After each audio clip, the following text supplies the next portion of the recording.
guys, I'm Laura Vitale. On this episode of Laura in the Kitchen, I want to share with you a basic hamburger recipe. This is my go-to recipe, and this is what I think makes the best burger. There are no crazy flavorings for this, nothing like special ingredients. All you're going to need is the meat for the burger, salt and pepper, and then of course the condiments of your choice, toppings of your choice, which we'll go into when we're pretty much putting the whole thing together. What I want to share with you is what I think the best combination is to make a hamburger. And for me, it's 1 part ground sirloin and then half of that amount of ground chuck. Sirloin, as we know, is a leaner type of meat, while chuck is more fatty. I tried this recipe for so long before I got the right amount. I tried it with equal parts of sirloin and ground chuck. I found it way too fatty. And then I tried it, played around with it a little bit more, different meats. I kept going back to the ground chuck and the ground sirloin. So this is what works for me, and I really think that this is what's going to work for you. And I make a lot of different burgers with a lot of different ingredients, flavorings, change them up. But this, I wanted to show you a basic ingredients. We're going back to basic to make the ultimate beef burger. So in this bowl, you're going to put your meat, and notice I'm using a fork. That's another really important tip, is that you must never work your meat too much, otherwise it'll be very, very tough. And then I'm going to season this with a little ground black pepper and kosher salt. The reason why I use kosher salt is because, number one, it makes a beautiful crust on the outside of your burger. It really does. And number two, since it's not as fine as regular like table salt that I'm used to using, what happens is it keeps all the moisture inside the burger so that nothing leaks out as it's baking, as it's cooking, so when you bite into it, it's really, really juicy. So using a fork, very quickly, going to just fork this together until pretty much both meats are combined with the salt and pepper. It just takes a couple seconds like that. And then I'm going to switch to my hands. And I'm going to make 2 big burgers tonight, just because I feel like in the mood for a big, juicy burger. So just separate it like that, form it into a patty, however you want to, and make sure the middle is a little bit more flat and thinner than the outside, because what happens is as it cooks, the middle puffs up, and it won't be an even burger if we don't take this step. So just put that on your plate, just like so. Number 1, number 2, doesn't take very long. And then another really important step is that I'm gonna put this in the fridge for about 10 minutes for the meat to relax.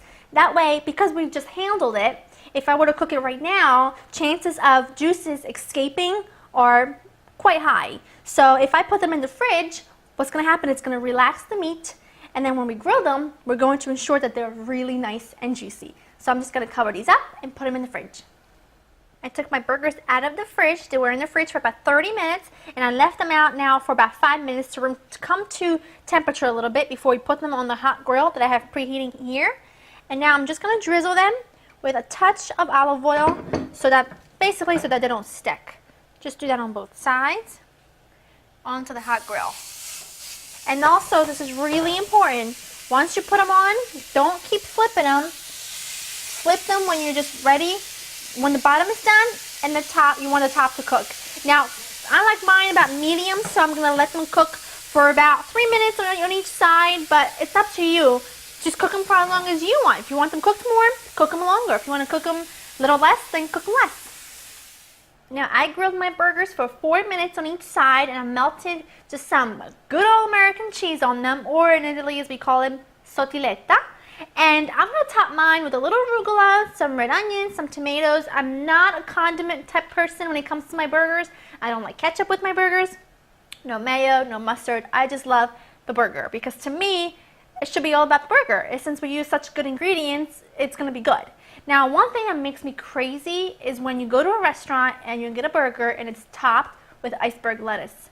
Makes me crazy. Iceberg lettuce should have no place in your kitchen. It's completely tasteless, and it's all water, and it's just, ugh, why would you want that? So I always have arugula in my house. All I did is I took a couple of Kaiser rolls, cut them in half, and I did grill them just on the one side, and I'm going to top one like that. I'm going to do couple pieces of tomato. Love a little raw red onion on mine. Not too much though, otherwise my husband won't kiss me. A touch of arugula. Put the lid on, and look at that beaut. Isn't that gorgeous? Let me cut in the middle so you guys can see.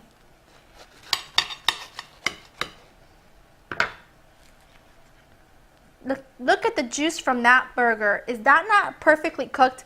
And when I cook mine for 4 minutes on each side, it's perfect. It's not undercooked. It's slightly pink, but it's not overcooked at all. It's just perfect. Look, come closer. I want to show you this. When I squeeze it, look at the juice in the burger. See that? There's when you know you got a good burger.